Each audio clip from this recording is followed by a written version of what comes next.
Pantai wisata Sarfambai di Kabupaten Waropen, Papua dipenuhi ribuan manusia sejak pagi hingga malam untuk menyaksikan langsung rangkaian acara pembukaan sidang Sinode ke-18 Gereja Kristen Injili di Tanah Papua, Senin 18 Juli 2022. Menjelang matahari terbenam, ribuan pasang mata yang datang mewakili 11 wilayah pelayanan di Tanah Papua maupun simpatisan dan masyarakat Waropen dihibur oleh suara-suara emas paduan suara hingga tarian kolosal dan kontemporer muda-mudi Papua, hingga kejutan pesta kembang api berlatar langit orange di pinggiran pantai. Pembukaan sidang Sinode ke-18 ini mengawali dimulainya sidang 5 tahun Sinode GKI di Tanah Papua yang akan berlangsung selama 1 pekan ke depan. Dengan berlandaskan nama Allah Bapa, Tuhan Yesus Kristus, dan oleh pimpinan Roh Kudus, sidang Sinode ke-18 GKI di Tanah Papua tahun 2022 di Waropen saya nyatakan dibuka dengan resmi.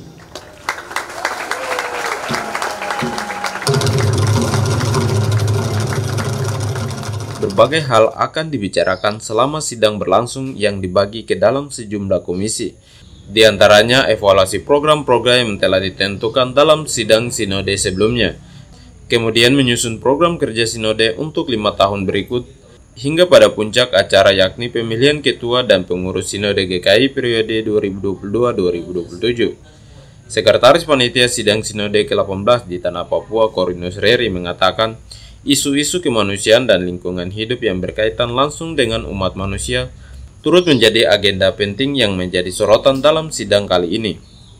Pada prinsipnya kami panitia hanya mendukung apa yang menjadi tujuan pelaksanaan daripada Sinode GKI di Tanah Papua untuk pelaksanaan sidang Sinode ini, yaitu dalam sidang Sinode ini akan dilakukan evaluasi. Pertama, evaluasi tentang program-program yang sudah ditetapkan dalam sidang Sinode sebelumnya di Waisai. Sidang ini juga untuk menyusun program periodik untuk 5 tahun berikutnya dari sidang Sinode dari Sinode GKI di Tanah Papua.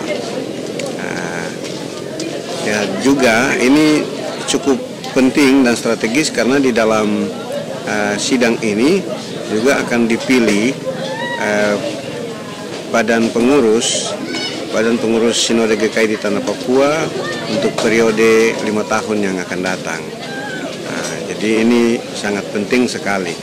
Tetapi juga sidang Sinode ini tidak terlepas dari isu-isu strategis, karena Sinode ini adalah lembaga pelayanan umat.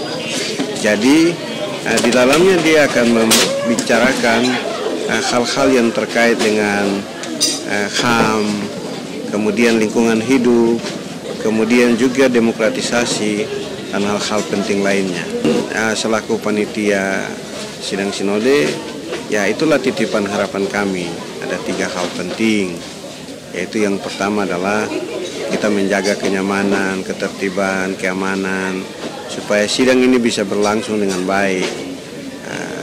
Kita berharap tidak ada peristiwa-peristiwa yang akan mengganggu, dan ini adalah pesta daripada proses keagamaan, jadi harus berjalan dengan damai dan lancar. Setiap orang di Tanah Papua juga diajak untuk tidak mudah terpancing politik pecah belah, seperti yang baru terjadi dengan pembagian daerah otonomi baru di Papua. Dalam sambutannya, sebanyak 10 kepala daerah dari Papua dan Papua Barat yang turut hadir langsung ikut menyatakan agar perpecahan tidak terjadi dalam organisasi gereja yang disebut sebagai lembaga pelayanan umat manusia. Hal tersebut juga ditegaskan kembali Korinus Reri. Yang berikut juga, ya ini cukup penting untuk masyarakat seluruh Tanah Papua. Itu yang tadi kami minta untuk bagian yang terakhir itu, bagian yang ketiga itu, bahwa kami tetap merasa GKI ini adalah kekayaan semua orang Papua. GKI ini sangat monumental dengan pekabaran Injil di tanah Papua, sehingga sangat disayangkan karena kalau ada pihak-pihak tertentu yang ingin untuk membuat GKI ini terpecah belah. Biarlah sekarang ini Papua ini dibagi-bagi di dalam berbagai daerah otonom baru, tetapi GKI ini menjadi pemersatu. Mewakili seluruh panitia, Korinus Reri juga menyatakan apresiasinya kepada seluruh pihak yang terlibat untuk mensukseskan pembukaan sidang ini. Reri juga menganjung kekerabatan seluruh pihak terutama masyarakat dari berbagai denominasi gereja dan agama yang secara nyata telah menunjukkan keramahan dan toleransi hidup berdampingan meski berbeda aliran keyakinan. Animo masyarakat Waropen untuk mendukung sidang sinode ini luar biasa. Baik itu non-Kristen, itu umat Muslim, dan denominasi gereja yang lain. Mereka mendukung. Ini venue satu ini untuk semua fasilitas yang kita kerjakan ini didukung oleh umat Muslim dan juga denominasi gereja lain yang non-GKI. Dan ini luar biasa. Kemudian mereka juga mendukung dengan menyumbang air mineral, bahkan ada yang terlibat, terutama anak-anak remaja ada yang terlibat di dalam tari kolosal yang Muslim. Yang datang hari ini cukup banyak. Di dalam data kami secara kasar, yang hadir di Waropen ini yaitu kurang lebih 7.000 orang yang datang dari luar. Dan hadir dalam pembukaan ini kalau ditambah orang-orang dari Waropen lebih dari 10.000 orang. Seluruh peserta simpatisan sidang sinode juga diminta untuk tetap mematuhi protokol kesehatan selama proses sidang berlangsung.